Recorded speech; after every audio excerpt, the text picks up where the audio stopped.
Hello everyone. आज हम लोग जिस टॉपिक पर नोट्स देखने वाले हैं वह है characteristics of a good social science text book, जो कि पेडागोजी ऑफ सोशल साइंस के अंदर में यह टॉपिक आएगा।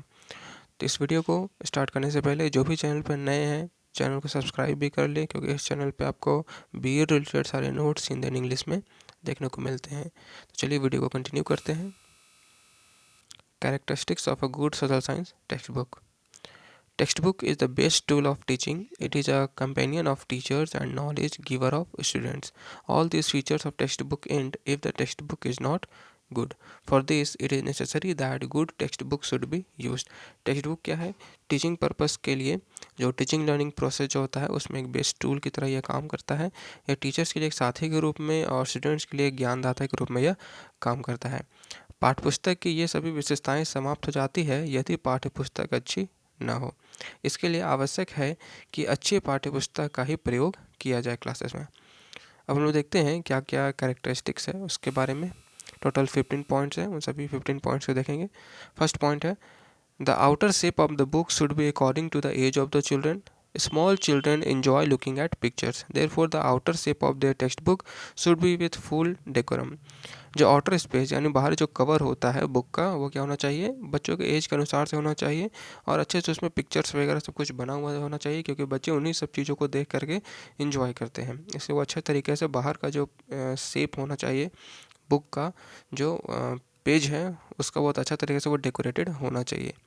सेकेंड पॉइंट है, the binding of the book should be strong and good. Third है, the paper of the book should be clean, smooth and good. Next point है, fourth point, the type used in the printing of the book should be according to the children. Their printing should also be beautiful and attractive. जो पुस्तक की छपाई होता है उसमें जो typing होता है वो भी अच्छे तरीके से किया जाना चाहिए और वो बच्चों के अनुसार ही किया जाना चाहिए और थोड़ा अट्रैक्टिव होना चाहिए। उसमें ज़्यादा पिक्चर्स वगैरह का यूज़ होना चाहिए, थोड़ा कॉमेडी टाइप्स के पिक्चर्स को यूज़ किया जाना चाहिए ताकि बच्चे उसको देख करके एंजॉय कर सके और साथ ही साथ उसको लर्न कर सकें। Fifth point है, social science is such a subject which is related to both past and present.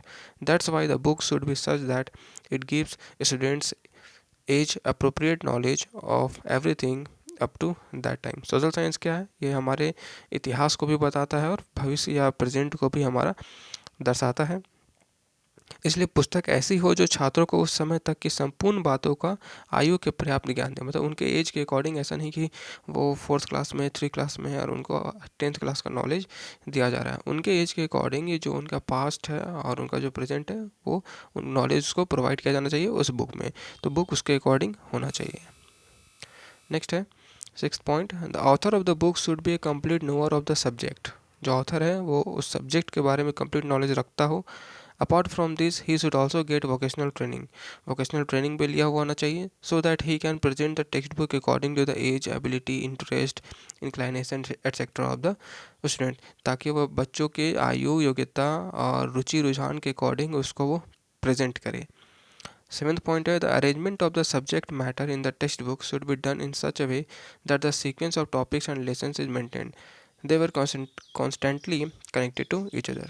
अब बुक का जो टॉपिक्स है, जो कंटेंट्स होता है चैप्टर वाइज, वो इस तरीके से वो सीक्वेंस वाइज अरेंज होना चाहिए ताकि सारा टॉपिक्स एक दूसरे से कनेक्टेड हो। ऐसा नहीं कि चैप्टर 1 कुछ और बोल रहा है, चैप्टर 2 कुछ और बोल रहा है। चैप्टर 1, 2, 3, 4 सभी आपस में क्या होना चाहिए? कनेक्टेड होना चाहिए, ताकि बच्चे उसको अच्छे तरीके से और समझ सके और पीछे वाले चैप्टर से उसको रिलेट कर सके। नेक्स्ट है, 8th point, the language and style of the text book should be according to the age and mental ability of the students. जो लैंग्वेज इस्तेमाल किया जाना चाहिए वो बहुत ही हार्ड लैंग्वेज इस्तेमाल नहीं किया जाना चाहिए। इंग्लिश यूज़ कर रहे हो चाहे हिंदी यूज़ कर रहे हो, वो ईजी लैंग्वेज होना चाहिए ताकि बच्चे उसको आसानी से पढ़ करके समझ सके. 9th पॉइंट है, in the textbook, examples, pictures, graphs, maps, etc. should be used appropriately to make the main and difficult things simple and understandable. जो ग्राफ्स होते हैं, कभी कभी जो मैप्स होते हैं, पिक्चर्स होते हैं, उनको इस तरीके से इजी वे में उसको शो किया जाना चाहिए ताकि बच्चे उसको आसानी से समझ सकें. नेक्स्ट पॉइंट है, 10th point, the textbook should be written keeping in mind the aims and objectives of teaching social studies so that they can be achieved through its study. और टेक्स्ट बुक का जो design है, चाहे उसका जो written property है, उसके अंदर कंटेंट जो है वो सोशल स्टडीज़ का एम्स और ऑब्जेक्टिव्स को मद्देनज़र रखते हुए उसको डिज़ाइन किया जाना चाहिए. 11th है the cost of the text book should be reasonably low. जो पाठ्य पुस्तक का जो मूल्य होगा उसको जहाँ तक पॉसिबली हो सके उसको कम ही रखना चाहिए। फोर्थ पॉइंट है the text should be written in a simple and interesting style. It should be presented in a logical and orderly manner on the basis of psychological principles. Its style should have vastness, completeness and concreteness. जो पाठ्य पुस्तक का जो text होगा उसको बहुत ही simple way में, interesting way में उसको वहाँ पे प्रेजेंट किया जाना चाहिए, जो कि मनोवैज्ञानिक सिद्धांतों के अनुसार हो, ठीक है, ताकि बच्चे उसको सरलता से, उसको आसानी से समझ सकें। 13 पॉइंट है the language on the text should be such as to awaken curiosity and observational powers in the students.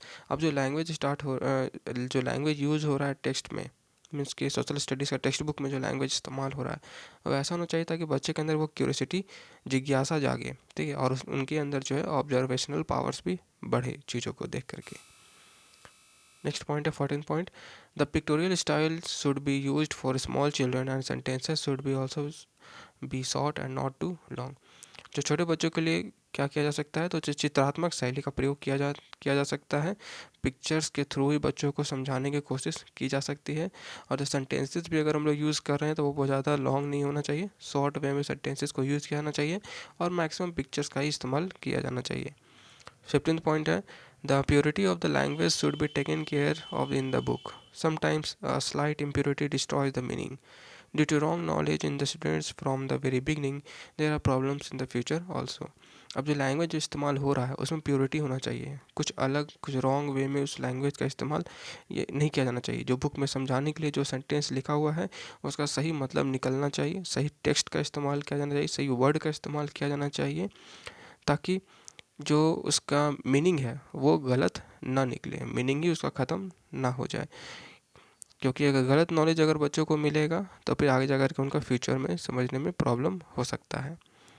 तो यह थे कुछ कैरेक्टरिस्टिक्स एक गुड सोशल साइंस जो टेक्स्ट बुक होता है उसके लिए। तो उम्मीद करता हूँ यह नोट्स आपको अच्छे लगी हो।